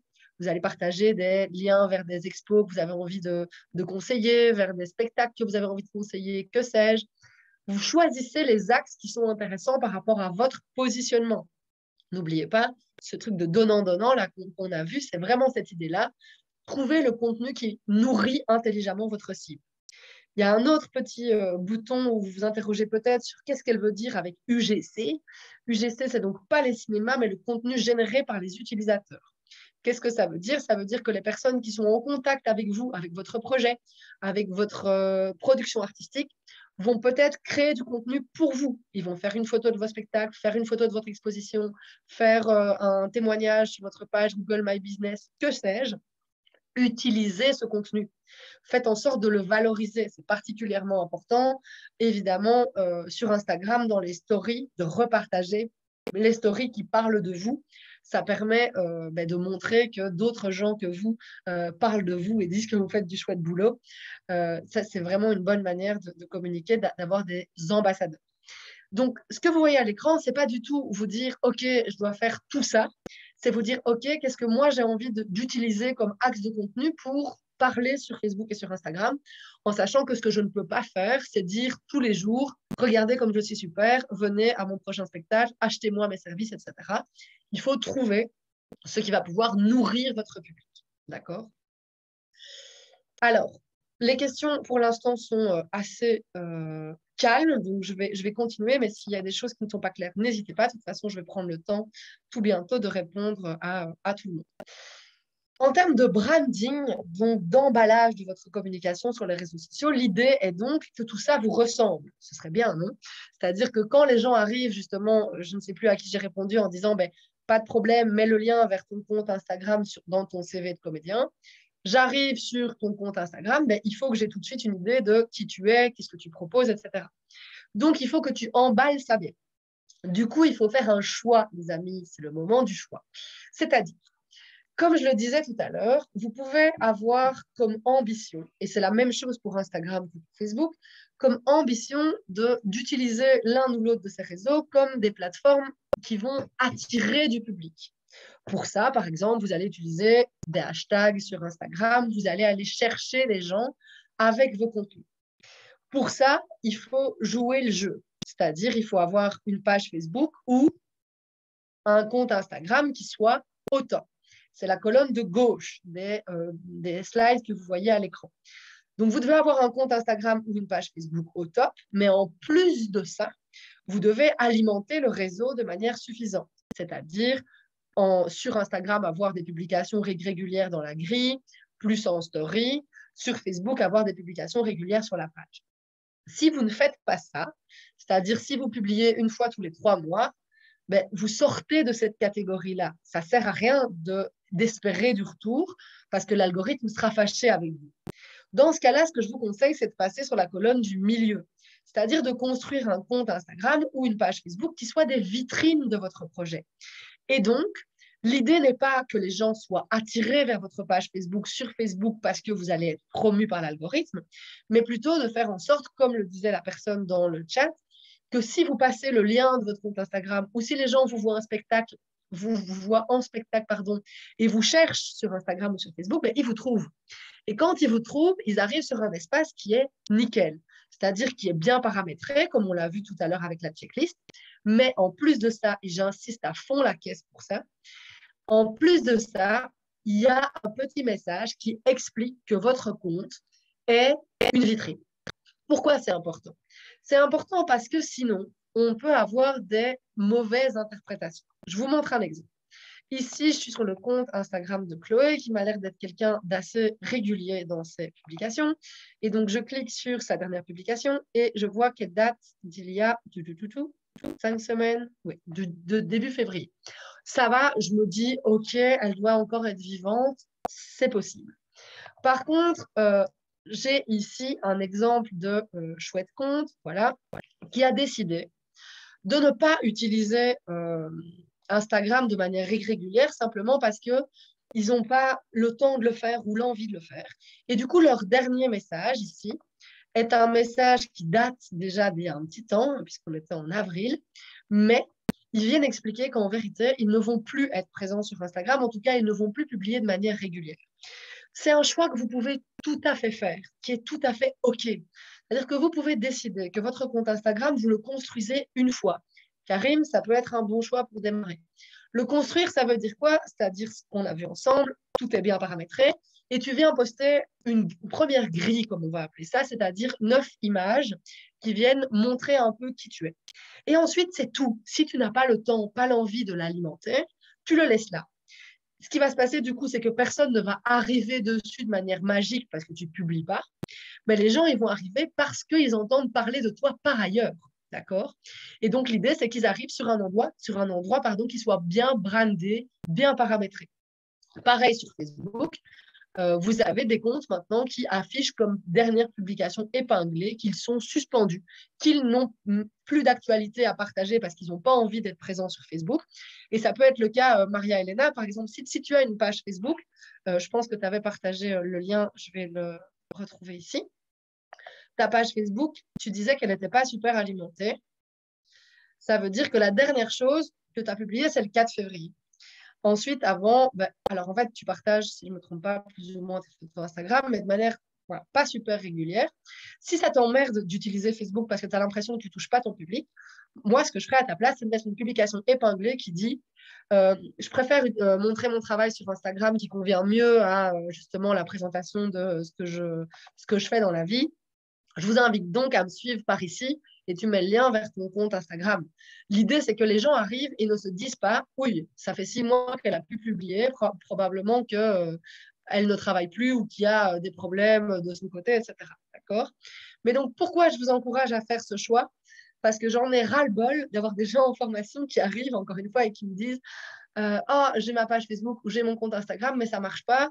Je publie une fois toutes les 3 semaines, mais ça ne fonctionne pas. Ben non, ça ne peut pas fonctionner en fait. Ça ne fonctionne que si on est régulier. Donc, soit vous êtes hyper actif et vous savez que ces canaux sont des canaux de visibilité numéro 1, soit c'est des canaux qui arrivent en niveau 2 et du coup, vous avez un message clair sur chacun d'entre eux qui dit que vous êtes là, mais que vous n'avez pas envie d'alimenter régulièrement le compte et que vous invitez les gens à vous suivre ailleurs, à vous contacter par mail, etc. etc. L'idée, c'est juste que ces comptes, du coup, soient évidemment visuellement propres.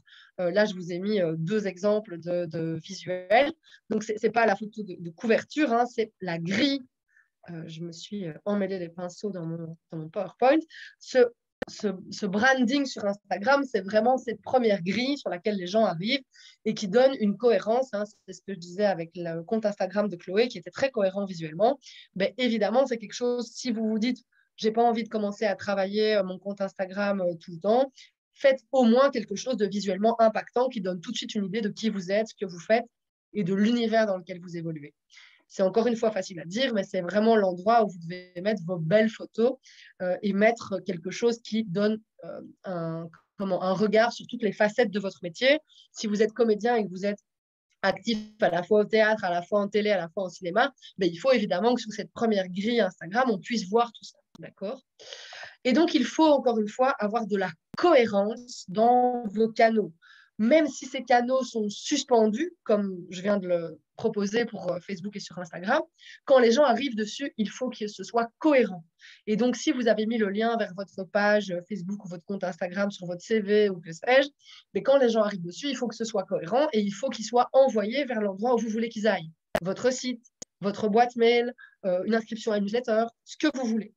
Et donc ça, on est vraiment dans une stratégie de communication où on va imaginer des portes d'entrée et des liens entre les différents canaux. Ce qui compte, encore une fois, c'est cohérence visuelle, surtout pour les personnes qui sont dans le secteur artistique, pour lesquelles l'importance de la cohérence visuelle est évidemment cruciale. Alors, je vais faire un tour des questions juste après quelques bonnes pratiques. On va aller vite puisqu'il nous reste peu de temps pour ma partie plus théorique et je vous laisserai ensuite la parole et je répondrai d'abord à la grande question qui était posée justement dans la partie questions-réponses. Quelques mini-conseils par rapport à ça. La fréquence de publication, donc pour les gens qui choisissent d'être hyperactifs, je vous l'ai dit, il n'y a pas d'obligation. La seule chose que je vous conseille ou que je vous encourage à faire, c'est évidemment à tester en fonction de votre public cible. Est-ce que vous avez affaire à des gens très actifs, très présents, ou au contraire, est-ce que vous avez affaire à des gens qui vont utiliser les réseaux sociaux de manière un petit peu plus tranquille, d'accord? Donc ça, testez les choses, mais ayez conscience que si vous êtes en dessous d'une publication tous les 10 jours sur Facebook ou sur Instagram, c'est assez compliqué, d'accord? Et soyez réguliers, ne laissez pas les réseaux sociaux tout seuls dans leur coin, même si vous partez en vacances. N'oubliez pas qu'il existe des options de programmation, maintenant aussi pour les stories, donc vous n'avez plus d'excuses. Et n'oubliez pas que je vous conseille d'analyser régulièrement les statistiques pour savoir ce qui fonctionne et quand ça fonctionne. Est-ce que les gens sont plus réactifs justement le jeudi soir, le samedi matin ou le lundi midi? Tout ça, vous pouvez le savoir grâce aux statistiques. Je l'ai dit en début de formation, ça ne sert à rien d'avoir des énormes pages Facebook ou des énormes comptes Instagram. Ce qui vous intéresse, c'est d'avoir des comptes engagés et donc un premier cercle prêt à réagir rapidement. Petit conseil important, lorsque vous publiez sur Instagram ou sur Facebook, si dans les 15 premières minutes, il n'y a pas de réaction à ce post ou à cette publication, vous pouvez considérer que c'est foutu. Donc, vous avez intérêt à ce que les gens autour de vous, les clients, pour les personnes qui sont des entreprises ou des projets, les partenaires, les collègues, viennent tout de suite s'engager, liker, commenter, partager. L'idée, c'est que l'algorithme se dise « Ah, ça, c'est une bonne publication, du coup, je vais la diffuser plus ». D'où l'intérêt, évidemment, d'avoir des communautés petites, mais engagées, plutôt que des énormes communautés zombies, comme je les ai appelées au début. Vous êtes évidemment encouragé à venir partager tout de même votre page, votre compte. Et donc, je trouve l'idée de partager son compte Insta sur son CV très bonne. On a vu tantôt, c'était Rosalie, je pense, l'idée de faire une banner avec des liens vers ces différents comptes. C'est vraiment important d'essayer de partager ça un maximum. Il y a aussi la signature de mail qui fonctionne bien. Si vous avez une signature dans vos mails privés, ben, insérez des petites icônes Facebook, Instagram pour venir encourager les gens à vous suivre sur ces réseaux. Venez inviter des personnes intéressantes pour vos contenus et intéressées par vos contenus à venir liker vos comptes. Envoyer des mails systématiques après l'achat, c'est-à-dire après le spectacle, après la fin d'une mission, en disant ben, merci d'être venu au spectacle, je vous encourage à venir liker telle et telle page pour nous suivre. Merci pour cette super mission, je vous encourage à nous suivre là et là pour la suite. Systématiser le fait de venir ramener les gens intéressants et intéressés sur vos réseaux sociaux. Pour la signature de mail, il existe plein de petits outils gratuits pour les gens qui n'en ont pas encore. C'est très facile d'avoir quelque chose de visuellement sympa et qui permet aux gens d'arriver sur vos réseaux sociaux. Si vous êtes plutôt dans la partie OK, moi je vais utiliser les réseaux sociaux comme un dingue, comme une dingue, utilisez évidemment un calendrier pour arranger tout ça, pour ordonner tout ça et pour faire en sorte que vos axes de contenu justement soient bien partagés, c'est-à-dire que vous ayez éventuellement un jour dédié au partage de contenu de votre réseau, un jour dédié au témoignage, un jour dédié au portrait, que vous n'oubliez pas évidemment tous les éléments importants du calendrier, c'est-à-dire la première d'un spectacle, les journées mondiales dont vous auriez envie de parler. Ça, ce que vous voyez à l'écran, c'est un calendrier qu'on va appeler éditorial et qui est donc une manière de venir combiner vos différents canaux et de proposer du contenu dessus, ce qui vous permet notamment d'anticiper la production de contenu, hein, les photos à faire, etc. Ce qui est toujours une épine dans le pied. On se dit parfois, ah merde, aujourd'hui c'est tel jour important et j'ai absolument aucun contenu dans mon frigo, alors que ça aurait été super que je parle de ça. Donc, plus vous allez anticiper la production de contenu sur les réseaux sociaux, moins ça vous prendra de temps, même si évidemment le temps de création de ceci est aussi important. S'il y a des gens qui sont intéressés, je peux évidemment envoyer le template de notre calendrier par rapport à ça. Il en existe plein sur Internet aussi, si vous avez envie d'aller fouiller là-dedans. Et donc, les statistiques, je vous ai... oui, Rosalie, Notion, il existe plein de choses, hein, Trello, Monday, pour faire ça, en effet. Les statistiques, ben, je vous en ai déjà parlé, donc mettez-vous une petite routine. Je vous donne d'ailleurs, et c'est ma dernière slide avant de vous laisser parler et poser des questions, je vous encourage vivement à vous mettre une routine par rapport à vos réseaux sociaux, parce que ce que j'entends aussi beaucoup en formation, c'est des gens qui sont un peu noyés dans justement la gestion et qui me disent j'en peux plus, j'ai des notifications, machin, machin. Donc essayez de faire ça de manière raisonnée et raisonnable, dans le sens où vous allez gagner du temps à programmer les contenus, j'en ai déjà parlé, à venir programmer de manière mensuelle une analyse des résultats, à venir organiser des shootings et de la création de visuels de manière en batch, comme on dit en cuisine, c'est-à-dire je fais un shooting de tous les contenus dont j'ai besoin pour les 6 prochains mois sur mes réseaux sociaux. Ou je me mets devant Canva ou un autre système de création graphique pendant 3 heures pour créer tout ce dont j'ai besoin pour les 3 prochaines semaines. Ce sera beaucoup plus efficace que à chaque fois aller se connecter, chercher des contenus, des machins. De même, je vous encourage vivement à faire ce réseautage, c'est-à-dire à aller fouiller les comptes Instagram des autres, à aller voir les pages Facebook des autres de manière organisée. Faites-le une fois par semaine, par exemple. Vous savez que systématiquement, le jeudi, vous devez attendre un quart d'heure à un endroit, je ne sais pas, que votre enfant sort de l'école ou que votre kiné finisse sa séance précédente. Mais profitez de ce moment-là pour venir réseauter plutôt que de vous dire tout le temps, ah, je dois aller liker, je dois aller machin, je dois aller ceci. Non.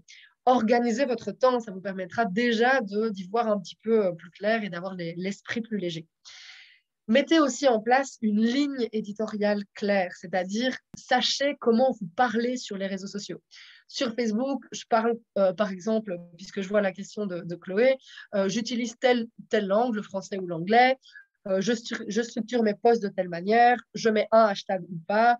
Sur Instagram, j'utilise autant de hashtags, 7 ou 8, je choisis parmi une petite liste que j'aurais créée.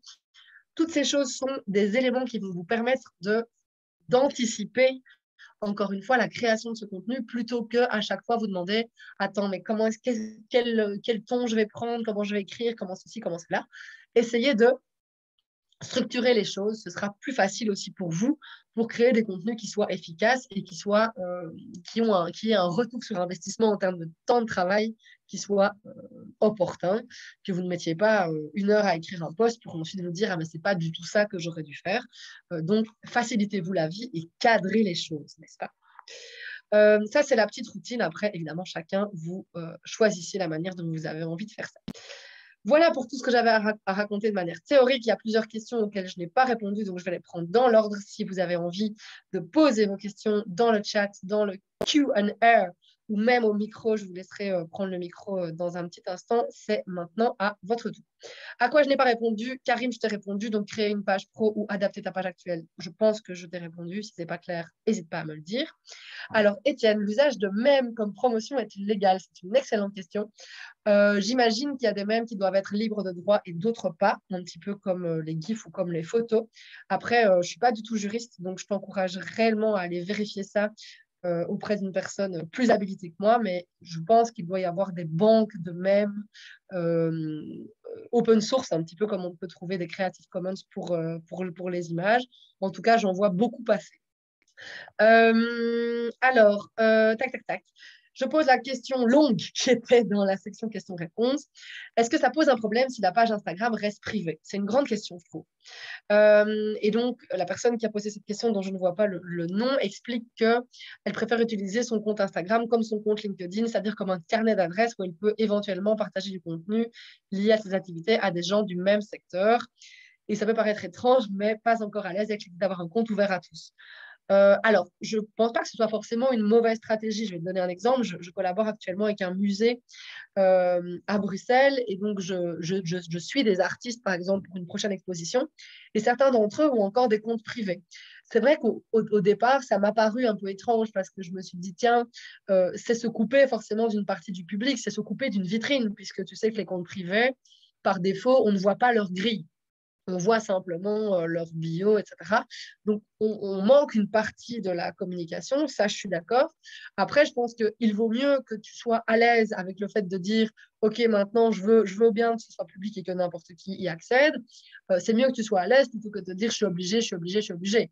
Après, c'est un petit peu cette idée que j'évoquais tantôt, c'est que du coup, les gens qui vont arriver sur ton compte parce que tu vas partager le lien à justement, je ne sais pas ce que tu fais, mais un directeur de casting ou un partenaire potentiel, un collègue potentiel, c'est que du coup, ils ont une barrière en plus et qu'il faut que tu sois assez réactive. C'est-à-dire que quand tu as des demandes d'adhésion, entre plein de guillemets, de gens qui veulent rejoindre ton compte Instagram, bah, peut-être que ce serait chouette de les accepter de manière assez rapide si ça te paraît pertinent, parce que c'est vrai que les gens ne vont pas forcément attendre 3 semaines avant d'avoir de tes nouvelles, quoi.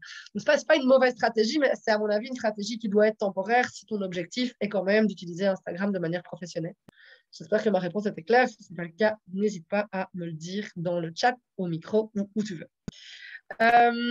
Alors, j'ai encore une question de Chloé et de Kevin. Donc, Chloé, que pensez-vous de l'utilisation de l'anglais sur les réseaux sociaux quand on est francophone à la base, dans l'idée d'agrandir notre communauté?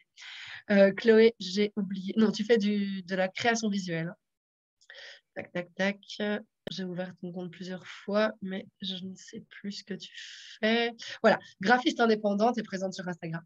Alors, graphiste indépendante, du coup, ça veut dire que tu crées des contenus indifféremment pour des clients anglophones, francophones ou néerlandophones. Tu t'en fous de leur... tu peux accueillir n'importe quel... Tu peux prendre le micro, hein, Chloé, parce que sinon, je vais parler toute seule. Ça veut dire que tu peux accueillir des clients dans d'autres langues. Salut Karim, tu dois partir. Euh, Bonjour, vous m'entendez? Bonjour. Ah, bonjour, oui, c'est ça, c'est ça. Donc, si moi je suis néerlandophone, que je veux un logo, je peux m'adresser à toi. Oui, Très bien. Dans ce cas-là, ça a du sens de venir utiliser l'anglais parce que ça veut dire que tu proposes le service. Ce que j'ai souvent eu, c'est des gens qui, comme tu le disais, veulent agrandir leur communauté et qui, du coup, utilisent l'anglais, mais derrière ne peuvent pas assurer le service, ce qui n'a aucun sens, tu vois. Donc, pour moi, ça marche très bien d'utiliser l'anglais. Après, tu sais forcément que tu te coupes d'une partie d'un public francophone, mais oui. qui peut-être ne t'intéresse pas. C'est-à-dire, c'est un public qui ne parle pas anglais, peut-être plutôt en région wallonne et ce genre de choses. Donc ça, c'est aussi un choix et un positionnement.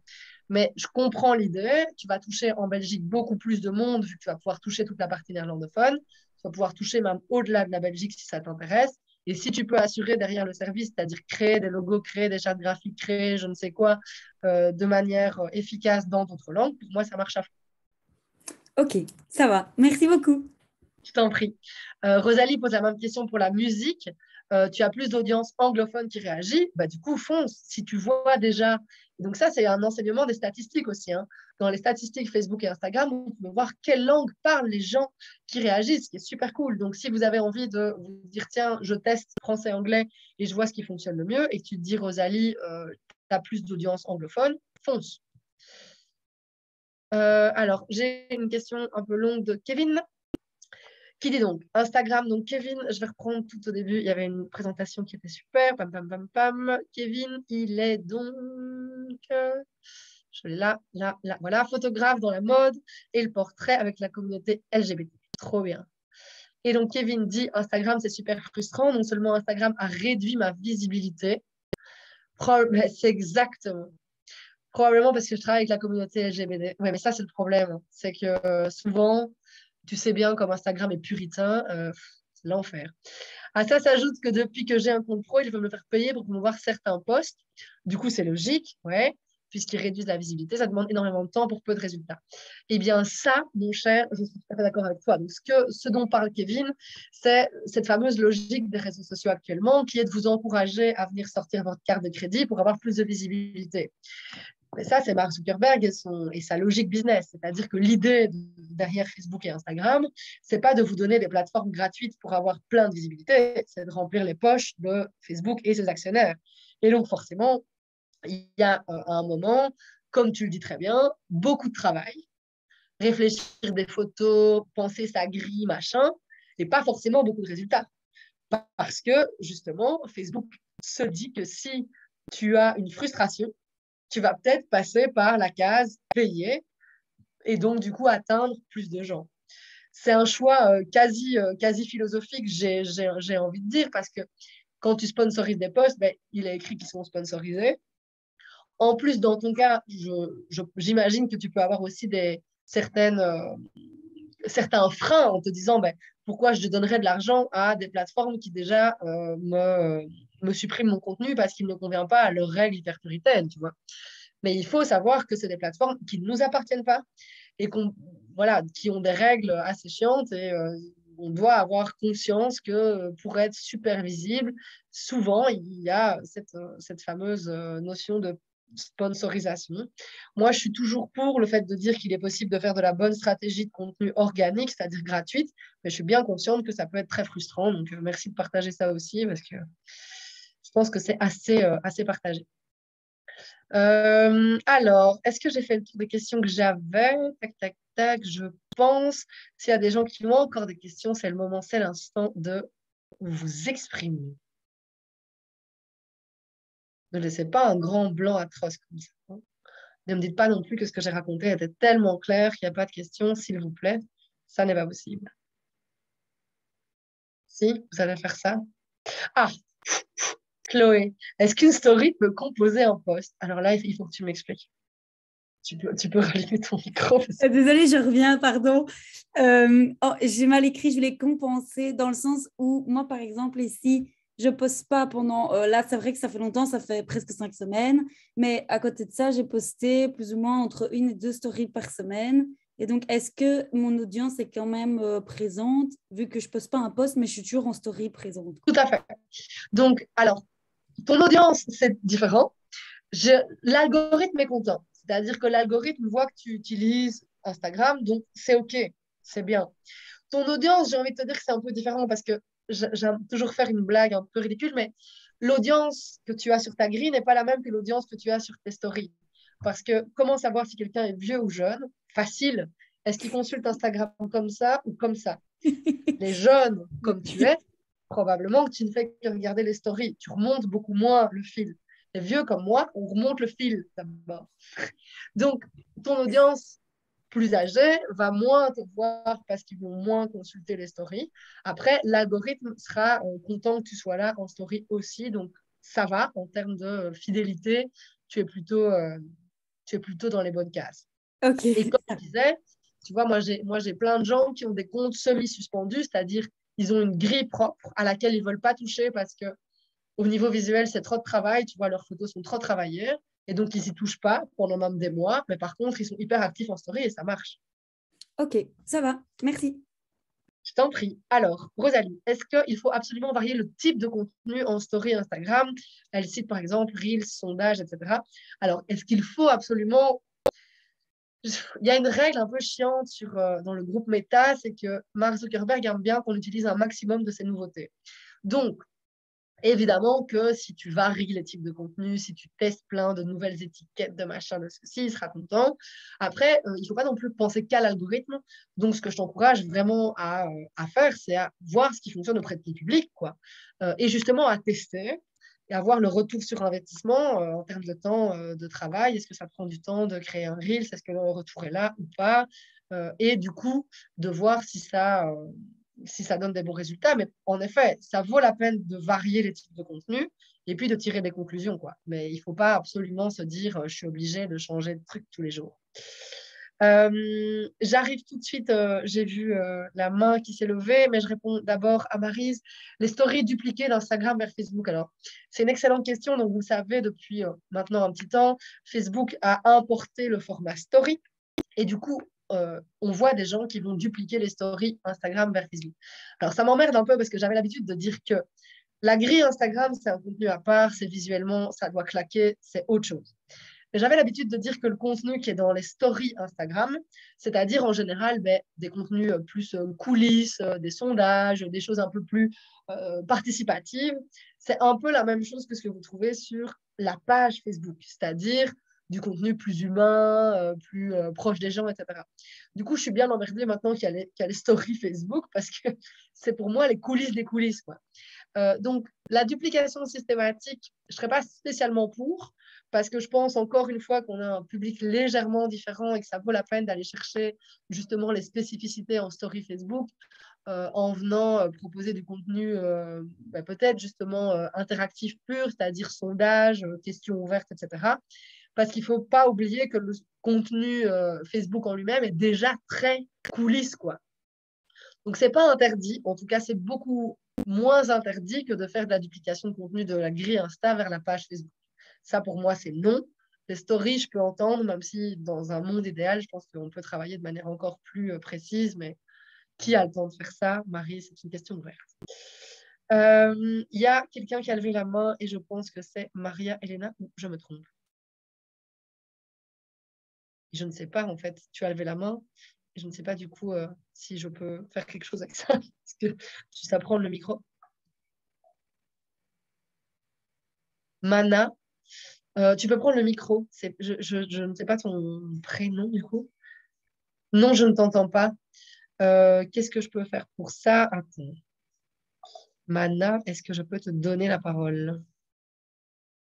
Merci, Julie. Ah, voilà, c'est ça. Permettre de parler. Génial. On t'écoute, Mana. Vous m'entendez maintenant? Oui. Bonjour. Ouais. Bonjour. En fait, oui, j'avais une question parce que moi, je pitch pas mal. En fait, j'essaye de pitcher surtout parce que c'est pas toujours très réussi par Instagram ou par Facebook. Qu'est-ce qui, d'après vous, est le plus adapté pour ça? En général, ce que je fais, c'est que je vais voir des pages, des gens qui sont susceptibles, avec qui je serais susceptible de travailler et j'envoie des messages. Bon, voilà. Ou alors, c'est des gens que je rencontre dans des soirées et tout ça. Et par la suite, je fais suite avec le compte Instagram. Donc, bon, pour l'instant, j'avoue que ça ne donne pas énormément de résultats. C'est assez frustrant et surtout un peu démotivant. Voilà. OK. Et quand tu dis tu pitches, ça veut dire que tu les contactes par message privé, c'est ça? Oui, je les contacte, je leur envoie un petit message, je dis voilà, voilà, ça dépend. Maintenant, voilà, il n'y a pas longtemps, j'ai contacté une entreprise, toute petite entreprise qui fait des champignons quelque part en Flandre. Et je suis rentrée en contact avec eux et j'ai dit voilà, j'ai vu que leur site était pas terrible. Voilà, en général, je me renseigne un petit peu pour voir qu'est-ce que je peux leur apporter, quoi. Donc, je leur dis pas votre site n'est pas terrible, mais je dis voilà, si jamais vous avez besoin d'un photographe pour vos produits alimentaires, voilà, pour les champignons, pour faire des recettes, parce que je développe des recettes aussi. Donc, voilà, c'est des choses comme ça. Et voilà, en général, ils vont voir la page, ils disent ah, c'est super les photos et tout, et puis après, j'ai plus de nouvelles. Donc, voilà, donc, je sais pas. C'est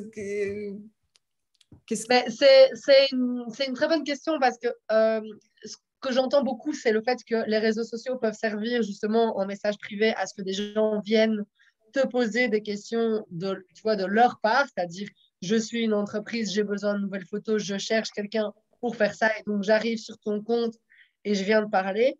C'est vrai que le pitch par Facebook et Instagram, c'est encore autre chose. Je me demande si c'est, par exemple, dans le cas d'une entreprise comme celle que tu viens de citer, le médium le plus adapté, dans le sens où je ne suis pas certaine que les personnes qui se cachent derrière le compte Instagram ou la page Facebook d'une entreprise soient celles que tu cherches à contacter. Par exemple, je ne sais pas si un réseau social comme LinkedIn n'est pas plus adapté pour ça. Parce que moi, je vois bien quand je gère des pages Facebook ou des comptes Instagram pour des clients, si tu viens me pitcher quelque chose, après, oui, je vais passer ton contact et peut-être que la personne qui prend les décisions dans l'entreprise va checker ton compte, mais le chemin est beaucoup plus long, quoi. Mais je pense que ça dépend un peu parce que je suis beaucoup sur LinkedIn aussi, mais plutôt du côté direction artistique que photo.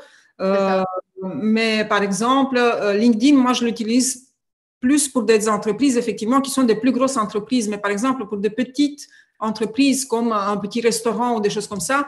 Là, tu te dis que les personnes qui sont derrière le compte Instagram sont les propriétaires, quoi. Voilà, bah, pas le propriétaire forcément, mais en tout cas, quelqu'un qui, oui. Qui peut prendre une décision, quoi. Oui, ou au moins dire, tiens, oui, je vais parler à un tel, ou bien, je ne sais pas. Oui, mais tu as peut-être raison, en fait. Tu as certainement raison. Ce n'est peut-être pas les bonnes personnes qui se trouvent derrière l'écran. Et alors, il y a un autre truc que moi, je remarque, je ne sais pas s'il y a d'autres gens qui remarquent ça, c'est que quand j'ai des contacts professionnels dans des messageries Facebook et Insta, j'ai beaucoup plus tendance à les oublier que des mails. Oui. Tu vois, où je vais te dire, ah, c'est super. Mais si je veux poursuivre la réflexion, ben, je dois me noter un message en disant, ah, ok, cette personne. Enfin, tu vois, je trouve que le chemin est plus long, quoi. Surtout dans des boîtes. Ouais. Oui, mais le problème, c'est que j'ai pas leur adresse mail. C'est ça. Mais est-ce que du coup, Instagram ne servirait pas, Instagram et Facebook, à venir chercher des mails, quoi, en disant bonjour, vous pouvez voir mon travail là, est-ce que je peux avoir le mail de la personne à qui je peux envoyer un bout ou un truc comme ça. Je peux essayer ça, effectivement, oui, tout à fait. Je peux essayer ça. Je ne suis pas certaine qu'ils vont me le donner parce que moi, j'avoue que depuis qu'il y a toute cette législation tellement accumulée, oui. Ouais, mais justement, tu vois, si tu demandes l'autorisation avant, c'est beaucoup mieux que d'envoyer des mails à contact ou que sais-je. Voilà, exactement. Ouais. OK. Bonne chance en tout cas, mais je pense que c'est une bonne idée, hein, mais c'est juste que, ouais, je ne sais pas si c'est les bonnes personnes et je ne sais pas si c'est le bon médium pour avoir ce genre de contact. Oui, ce n'est pas très efficace. En fait, ça sert surtout de vitrine, mais pas spécialement c'est ça, de prospection. Oui, voilà. OK. Merci beaucoup. Je t'en prie. Alors, il y a quelqu'un, et je me demande, Julie, si ce n'est pas une question pour toi. Il y a quelqu'un qui pose une question par rapport à alors, de cours médias. Est-il pour les artistes? Est-ce qu'il y a des devoirs? Je ne sais pas si tu... Oui, pardon. Voilà, je suis là. C'est dans le Q&A, oui, dans le chat. Cours médias artistes. Je ne sais pas si je comprends très bien la question, mais peut-être que la personne, je ne sais pas son nom, vu que c'est quelqu'un d'anonyme, peut peut-être m'envoyer un email à Julie. Je vais le mettre sur le chat pour me... Je mets mon adresse email et qu'elle n'hésite pas à me contacter. Super, merci Julie. Donc pour la personne spectateur anonyme qui a posé la question à 3h31, vous pouvez envoyer un message à Julie qui a mis son adresse mail parce qu'on n'est pas sûr ni l'une ni l'autre de comprendre comment vous répondre là tout de suite. Est-ce qu'il y a encore des questions, mesdames, messieurs, des choses que je peux éclairer? Je vois que Francesco est parti aussi. Non, c'est super clair. Vous êtes tous hyper bien partis pour faire des super comptes Insta et des pages Facebook au top.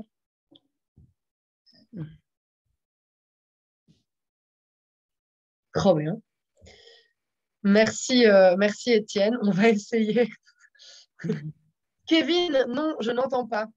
Je n'entends pas parce qu'il faut, mon cher Kevin, que je te donne le droit de parler. C'est ça, je pense. Attends. Hein. Voilà. On t'a permis de parler.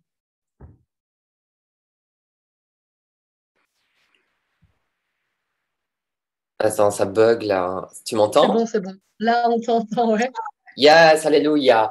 Ouais, moi, c'était juste pour la question des hashtags, parce que moi, ça me ramène pas mal de personnes. Donc, je me demandais si tu les recommandais de les mettre. Attends, parce que je vois beaucoup de photographes qui les mettent dans les commentaires, alors que moi, j'ai tendance à les mettre dans la caption de l'image. C'est un débat éternel. C'est un débat éternel. Parce que parfois, ça fait un peu trop racoleur et je me dis, une bof. Alors, surtout que les gens ne commentent pas beaucoup, moi, sur Instagram. Pourtant, j'ai beaucoup de followers, j'ai pas mal de retours en like et donc, du coup, on voit que mes commentaires si je commente des hashtags. Non, mais écoute, pour moi, c'est une technique qui, il y a quelques années, était très, très favorisée de venir mettre des commentaires pour avoir des gens qui soient propres. Mais à l'heure actuelle, vu que tu peux quand même pas mal espacer ta caption, moi, je les laisserai là et j'en mettrai, je ne sais pas combien t'en mets en général. Ah, je mets le maximum parce que du coup, ça ramène... 30. Ouais, c'est ça. Mais après, je les supprime après 24 heures. Tu vois, une fois que ça a ramené des gens, après, basta, arrivederci, quoi. Voilà, alors c'est bien. Non, alors ne t'emmerde pas parce qu'en effet, les commentaires, s'ils sont super visibles, c'est chiant. Et malheureusement, pour que les gens commentent, c'est une bataille infinie, quoi. Les gens sont hyper dur. Ouais, non. Les gens se contentent de mettre un petit cœur parce que c'est facile, tu vois. Mais s'arrêter et faire un commentaire, là, tu leur demandes trop dans la vie, quoi. Ouais, je me suis rendu compte aussi, ouais.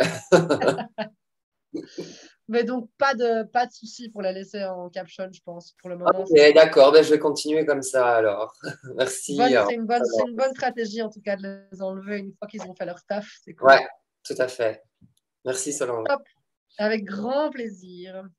Merci, je vois qu'il y a pas mal de gens qui ont déjà dit merci dans le chat. Julie, je ne sais pas si tu veux dire autre chose.